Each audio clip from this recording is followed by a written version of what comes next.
प्रिय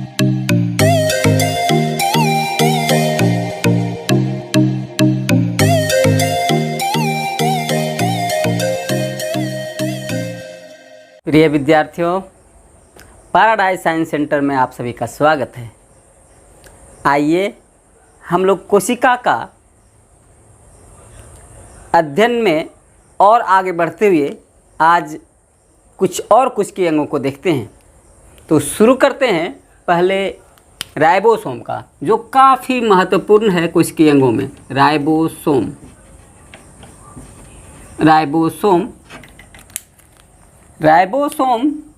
को हम लोग अंग्रेजी या हिंदी में एक ही नाम से जानते हैं, राइबोसोम।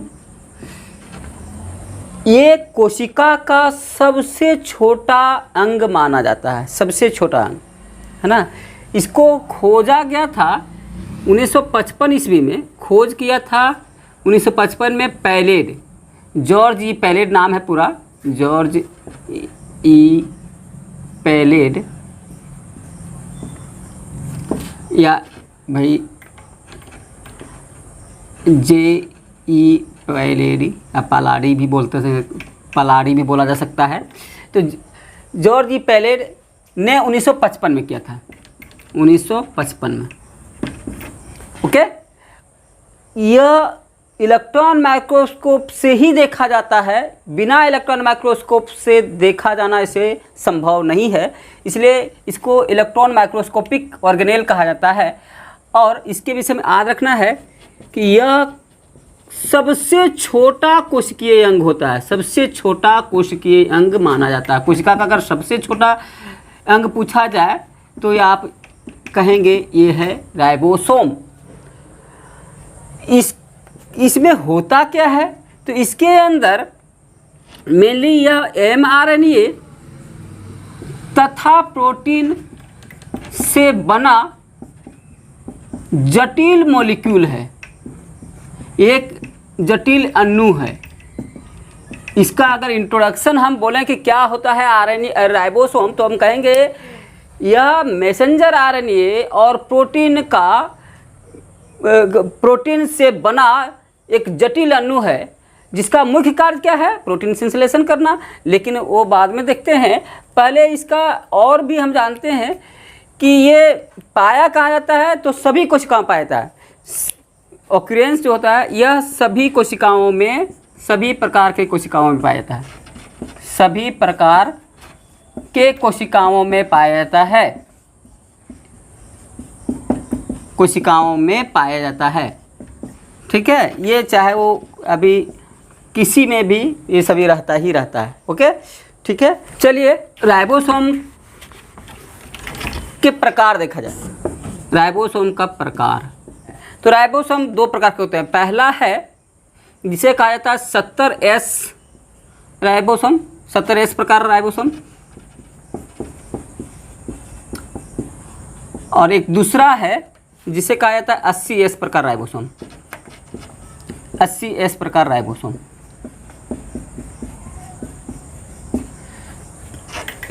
राइबोसोम जो होता है आप कोशिका में देखेंगे, ये साइटोप्लाज्म में पाया जाता है, और एंडोप्लाज्मिक रेटिकुलम पर पाया जाता है, माइटोकॉन्ड्रिया में पाया जाता है, और ये किस में पाया जाता है, हरितलवक में पाया जाता है।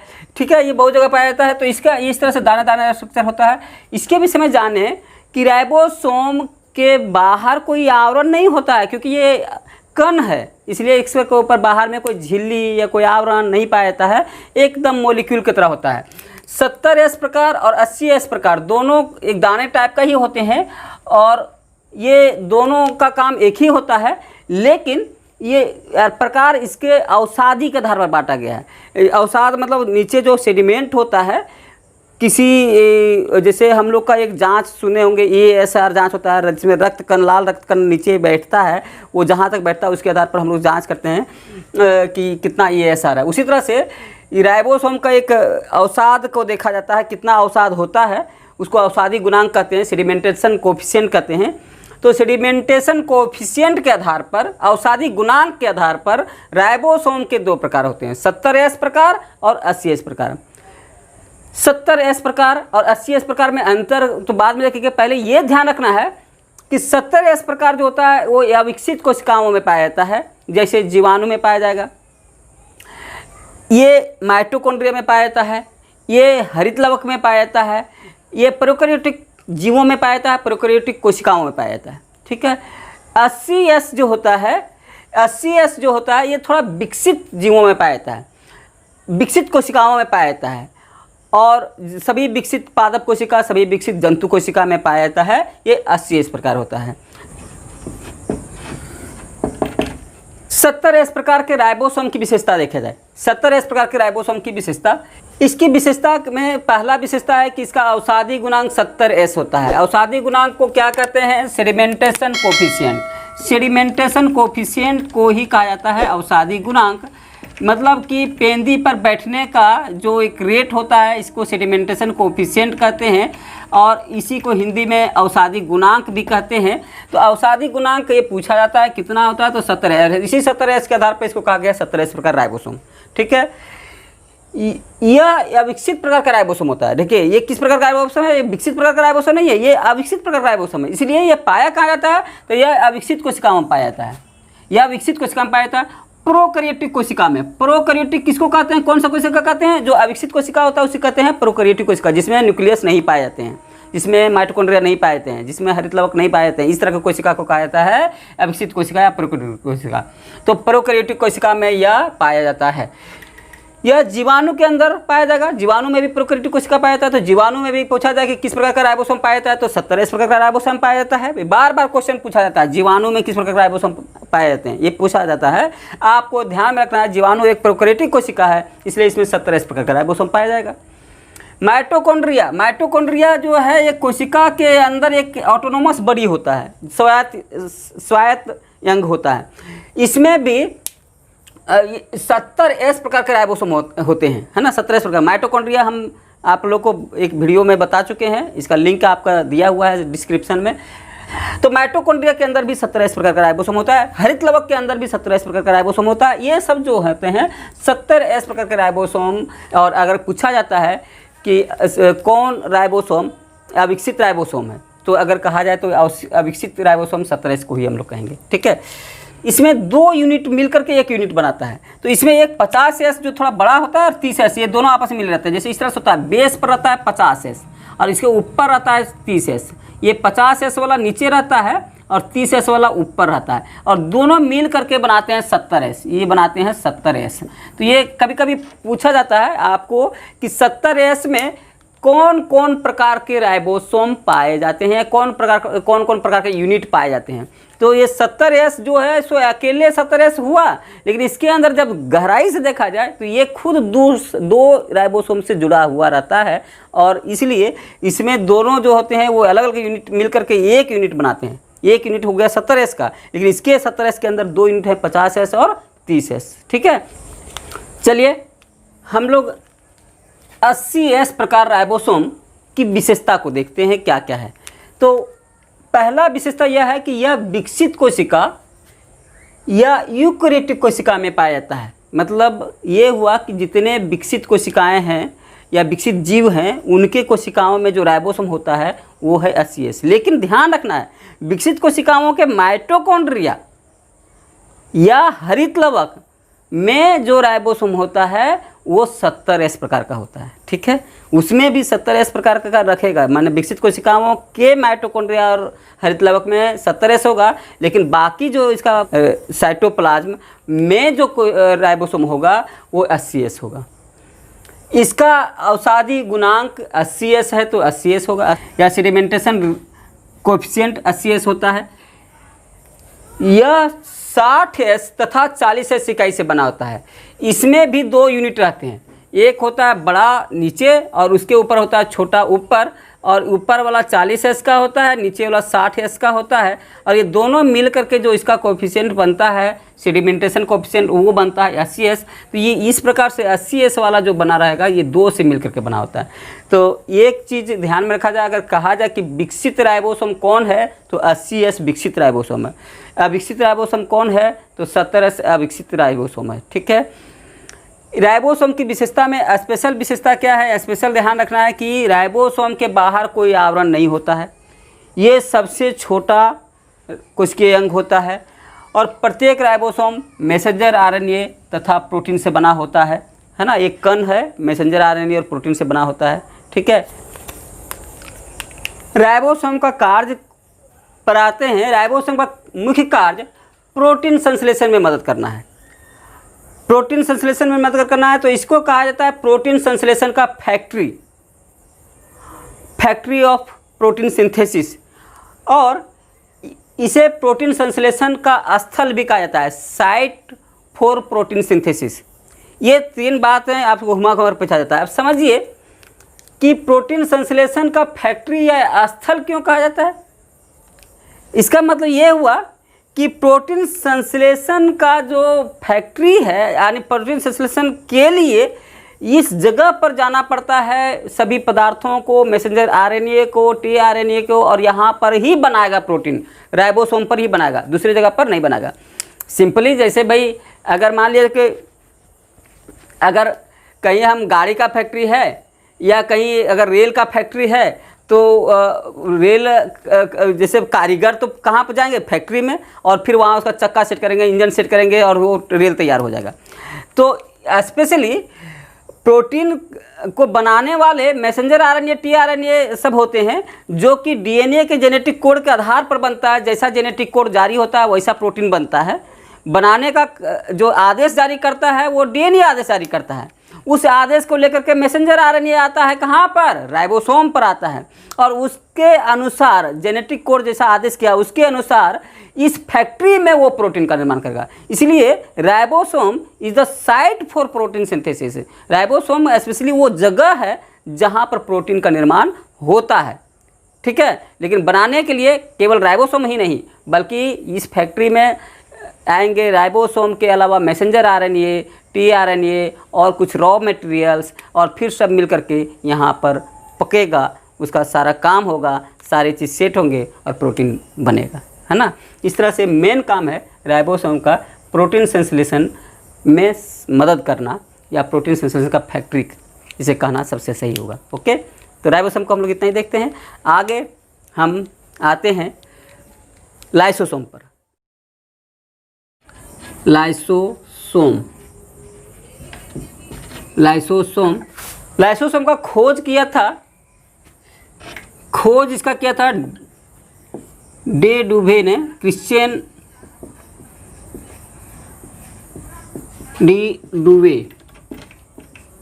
डी डुवे याद रखिएगा, इससे काम चल जाता है, डुवे के नाम से ही प्रसिद्ध है ये। तो डी डुवे ने इसका खोज किया था। ये एक प्रकार थैलीनुमा संरचना होती है, थैलीनुमा संरचना होती है जो हमारे जंतु कोशिका में अधिक मात्रा में पाया जाता है और पादप कोशिका में भी कहीं कहीं पाए जाते हैं, सभी पादप कोशिका में नहीं पाए जाते हैं, ठीक है। देखिए इसका यह थैलीनुमा संरचना होती है, जंतु के कोशिका में पाया जाता है मुख्य रूप से। इसके अतिरिक्त यह कुछ पादप कोशिका जैसे कवक, युगिलना, मकई के जड़ आदि में भी पाए जाते हैं, लेकिन सभी पादप कोशिका में नहीं पाए जाते हैं, कुछ कुछ पादप कोशिकाओं में पाए जाते हैं। इसी संरचना में देखिए इसके बाहर एक आवरण होता है। यह आवरण की एक विशेषता है, कई बार प्रश्न पूछता है, यह आवरण जो होता है एक परत का होता है, सिंगल लेयर, ठीक है, एक परत का होता है। जैसे अभी माइटोकॉन्ड्रिया 2 परत का होता है, हरित लवक 2 परत का होता है, ठीक है। इस तरह से यहाँ पर अगर पूछा जाए लाइसोसोम का कई परत का झिल्ली होता है तो एक परत का होता है। इसके अंदर जो पदार्थ होते हैं वो इंजाइम भरे होते हैं, तरल पदार्थ होते हैं, और ये बहुत प्रकार के इंजाइम रखता है। लाइसोसोम में लगभग 24 प्रकार के इंजाइम होते हैं और ये इंजाइम सभी पाचक इंजाइम होते हैं।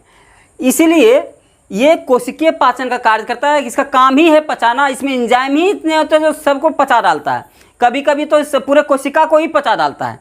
तो ये इसीलिए कभी कभी ऐसा होता है तो इसको कहता है कि खुद के आत्महत्या कर लिया, आत्महत्या का थैली भी कहा जाता है इसको। तो इसका लाइसोसोम में जो एंजाइम होते हैं ये करीब करीब बहुत सारे एंजाइम हैं, 24 प्रकार के एंजाइम माने गए हैं। उसमें से एंजाइम को प्रोटीएज एंजाइम कुछ होते हैं, कुछ ग्लाइकोसिडेज एंजाइम होते हैं, कुछ फॉस्फेटेज एंजाइम होते हैं, कुछ सल्फेटेज एंजाइम होते हैं, कुछ न्यूक्लिएज एंजाइम होते हैं, कुछ स्टीरेज एंजाइम होते हैं। ये सब एंजाइम के कैटेगरी हैं और इन सभी एंजाइमों को कहा जाता है हाइड्रोलेज एंजाइम, हाइड्रोलेज एंजाइम कहा जाता है।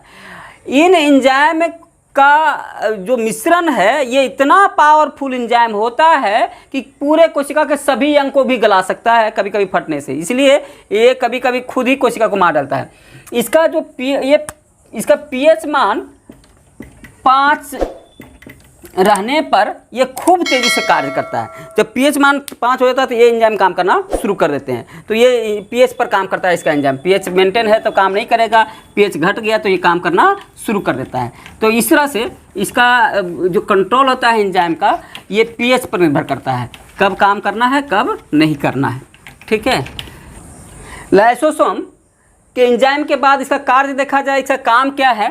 तो लाइसोसोम का कार्य में देखिए इसका मुख्य कार्य है, जो मुख्य कार्य है कोशिकीय पाचन करना, कोशिकीय पाचन, सेल्युलर डाइजेशन, कोशिकीय पाचन, यानी कोशिका के अंदर जो पचाने का काम करेगा यही करेगा।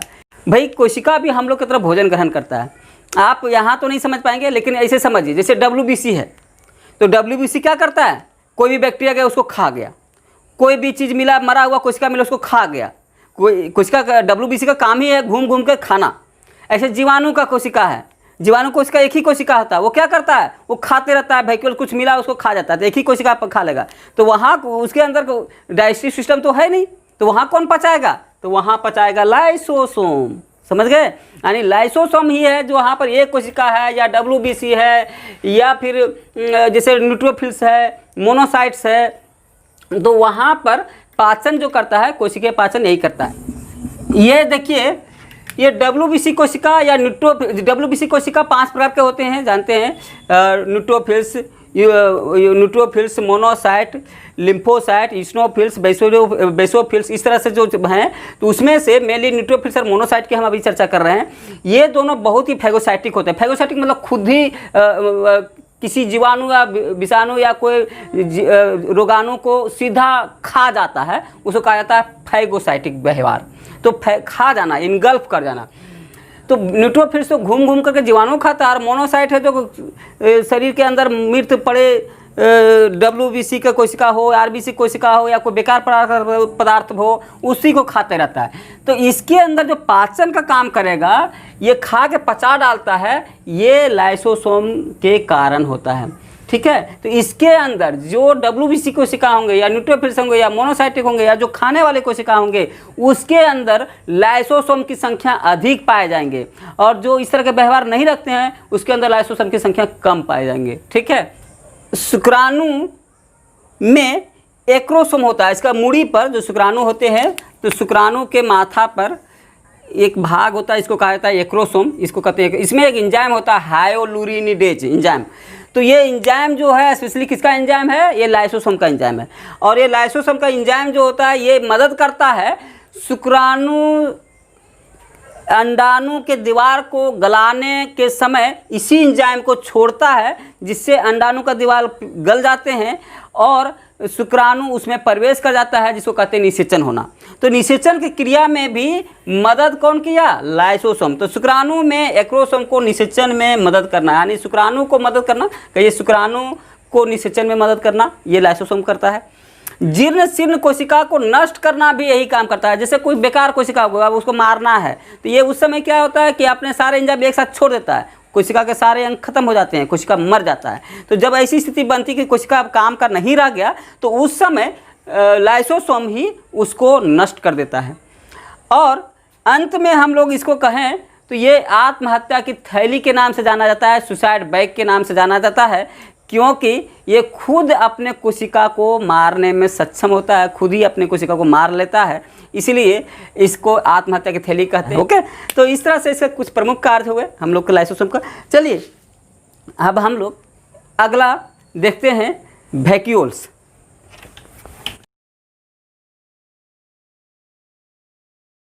वैक्यूल या रिक्तिका कहते हैं इसको हिंदी में, रिक्तिका।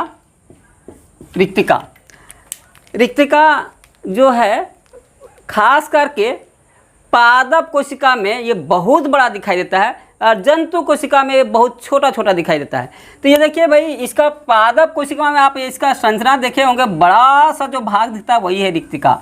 ये पादप कोशिका में जो बड़ा सा भाग देखते होंगे इस तरह से दिखाई देता है, ये खास करके बड़ा भाग होता है, बहुत विशाल भाग होता है और ये आराम से दिखाई देता है पादप कोशिकाओं में। जंतु कोशिका में ये छोटा छोटा कहीं कहीं दिखाई देता है। जंतु कोशिका में तो बड़ा सा रहता है, कहीं कहीं इतना छोटा छोटा दिखाई देता है, कहीं कहीं बिखरा हुआ छोटा छोटा दिखाई दे सकता है, एक आध गो कहीं कहीं दिखाई दे सकता है। तो रिक्तिका के विषय में हम लोग एक इसका बताएं कि ये एक मृत संरचना है। रिक्तिका की संरचना देखा जाए तो रिक्तिका की संरचना देखिए, बाहर में एक झिल्ली है, इस झिल्ली का नाम होता है टोनोप्लास्ट। इसका झिल्ली का नाम है टोनोप्लास्ट और इसके अंदर जो पदार्थ होते हैं, इस पदार्थ का नाम है कोशिका रस, सेल सैप। कोशिका रस या सेल सैप कहते हैं। ये दो पदार्थ से, दो भाग से बना होता है, दो संरचना रखती है। अंदर में कोशिका रस और बाहर में एक झिल्ली है टोनोप्लास्ट। टोनोप्लास्ट है ये एक परत वाला झिल्ली है, ध्यान रखना, ये भी एक सिंगल परत, एक परत का झिल्ली है। जैसे अभी हम लोग लाइसोसोम का परत देख रहे थे, एक परत का झिल्ली, वैसे ही टोनोप्लास्ट भी एक परत का झिल्ली होता है, ठीक है। अब इसके बाद इसका जो संरचना के अंदर देखा जाए तो जो कोशिका रस है, कोशिका रस जो होता है, ये कोशिका रस जो बना होता है स्पेशली इसमें अतिरिक्त जल, मैंने जो अधिक हो जाए, अतिरिक्त जल, शुगर, अमीनो अम्ल,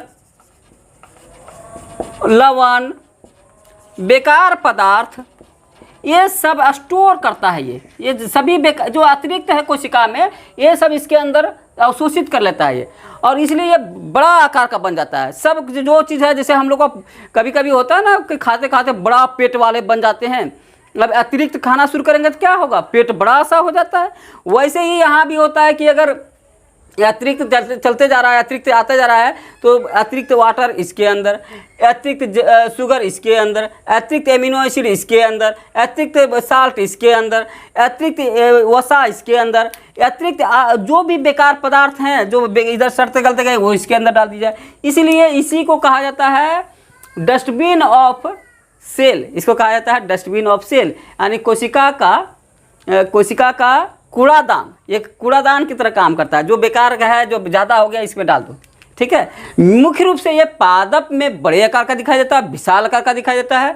और याद रखना है कि पादप कोशिका का कुल वॉल्यूम या कुल आयतन का 90% आयतन ये घेरता है। कौन? रिक्तिका, ठीक है। इसका कार्य देखा जाए, रिक्तिका का कार्य देखा जाए तो इसका कार्य में मेनली देखा जाए कि अतिरिक्त जो पदार्थ हैं उसको संचय करना। तो भोजन संचय भी हो जाता है, जैसे अतिरिक्त अमीनो अम्ल, अतिरिक्त वसा, अतिरिक्त कार्बोहाइड्रेट सब इसमें संचय, अतिरिक्त जल इसमें संचय रहता है, अतिरिक्त वायु भी रहता है, जैसे बहुत से गैस भी रहते हैं तो इसके अंदर संचित रहता है, जल का भी संचय इसके अंदर रहता है। तो इस तरह से ये इसका मेन काम है संचय करना। और इसको कोशिका की स्फीति, इसका एक दूसरा कार्य कोशिका की स्फीति को बनाए रखना। कोशिका की स्फीति मतलब टाइटनेस, टर्जिडिटी जिसको कहते हैं। तो जितना कोशिका की झिल्ली पूरा टाइट रहे और कोशिका भित्ति से सटा रहे, यह कार्य हमारा वैक्यूल्स के कारण हो पाता है, क्योंकि ये टाइट रहता है तो इसको सटा के इसमें रखता है। नहीं तो ये अगर छोटा हो जाता है ढीला हो जाएगा, इसके पास इतना जगह जरूरत ही नहीं है। तो ये कोशिका की स्फीति बनाए रखना और कोशिका को कठोर बनाना, इसीलिए टाइट रहेगा तो कठोर रहेगा, तो कठोरता प्रदान करना, ये कार्य है। इसको एक लास्ट में लिखेंगे, इसे डस्टबिन ऑफ सेल कहते हैं। डस्टबिन ऑफ सेल कहा जाता है, डस्टबिन ऑफ सेल कहा जाता है, डस्टबिन ऑफ सेल कहा जाता है, ठीक है। इसका इतना ही। हम लोग एक और इसके बाद देख लेते हैं सेंट्रोसोम या तारककाय। सेंट्रोसोम, सेंट्रोसोम, सोम या तारककाय। तारककाय ये कोशिका का एक महत्वपूर्ण अंग है और ख़ास करके ये जंतु कोशिका में पाया जाता है। इसका खोज जो किया था ये किए थे टी बोवेरी, नाम याद रखेंगे, टी बोवेरी किए थे।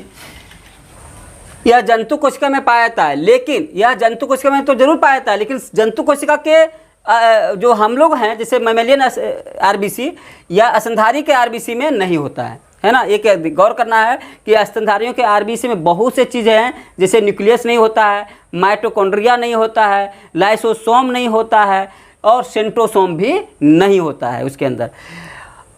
अविकसित कोशिका में भी तारककाय नहीं पाया जाता है, सेंट्रोसोम नहीं पाया जाता है।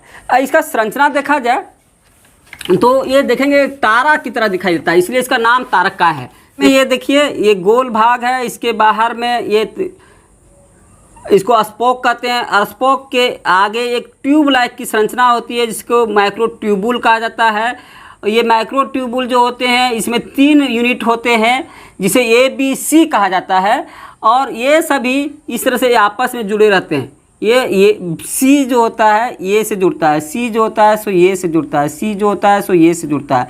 इस तरह से ये सब थोड़ा सा एक अजीब जटिल तरह का संरचना बनाती है और ये देखने में इस तरह से आपको लगेगा एक तारा की तरह, देखने में आपको एक तारा की तरह दिखाई देगा, इसलिए इसका नाम रखा गया है तारककाय। इसलिए इसका नाम रखा गया है तारककाय, या इसको कहते हैं सेंट्रोसोम या सेल सेंटर भी कहा जाता है, इसको सेल सेंटर भी कहते हैं, सेंटर की तरह दिखाई देता है। इसलिए ये देखिए स्पेशली प्रोटीन और वसा का बना होता है, इसमें कार्बोहाइड्रेट के भी पदार्थ होते हैं और बने रहते हैं इस तरह से।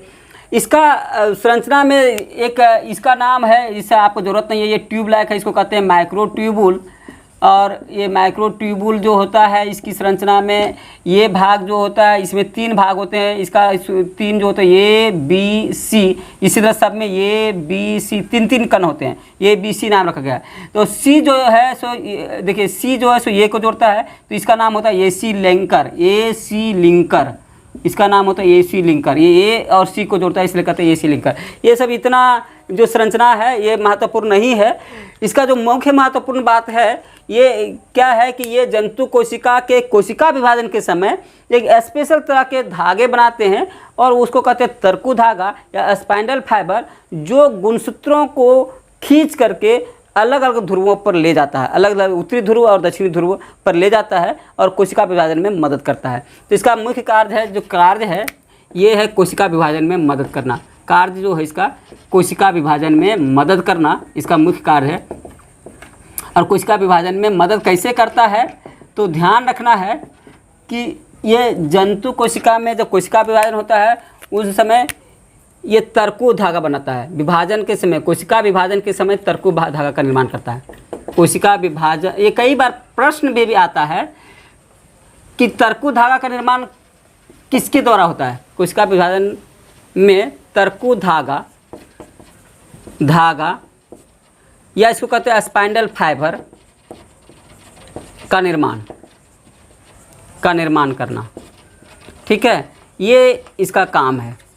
तो स्पाइंडल फाइबर का जो निर्माण करता है वो हम लोग जब कोशिका विभाजन में जब देखते होंगे, कोशिका विभाजन के समय आप इसमें इस तरह से देखते होंगे कि ये कुछ तरकु धागे ऐसे बनते हैं, यहाँ से ये 2 भाग में उस समय बढ़ जाता है। सेंट्रोसोम जो होते हैं उस समय 2 भाग में बढ़ जाता है। कुछ तरकु धागे इधर से बनाते हैं, कुछ तरकु धागे इधर से बनाते हैं, कुछ गुणसूत्र इधर ले जाता है, कुछ गुणसूत्र इधर ले जाता है, कुछ गुणसूत्र इधर ले जाता है, कुछ गुणसूत्र इधर ले जाता है। जो क्रोमोसोम्स को होते हैं ये 2 भागों में बांट देते हैं। इस तरह से जब विभाजन करता है ये उस समय सेंट्रियोल कहलाता है। इसको सेंट्रोसोम कहते हैं या इसको जो भाग होते हैं इसको सेंट्रियोल कहते हैं, सेंट्रियोल भी कहा जाता है। तो सेंट्रियोल या सेंट्रोसोम या तारककाय का मुख्य कार्य है कोशिका विभाजन में मदद करना और कोशिका विभाजन के समय तरकु धागे बनाना और तरकु धागे की सहायता से गुणसूत्रों को अलग अलग ध्रुवों पर ले जाना, इसका प्रमुख कार्य है, ठीक है।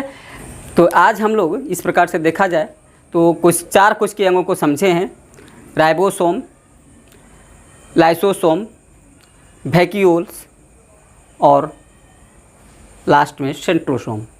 ये चारों अंग आप अच्छी तरह से समझ गए। फिर भी यदि आपको कोई प्रॉब्लम हुई हो, कोई दिक्कत हो या फिर अच्छा लगा हो तो आप कमेंट में लिख करके अपने भावना का इजहार करिए और साथ ही साथ अगर आपको पसंद आता है तो इस चैनल से और लोगों को जोड़िए, शेयर कीजिए, और अगर बहुत अच्छा लगा तो एक अंगूठा दबा दीजिए। Thank you.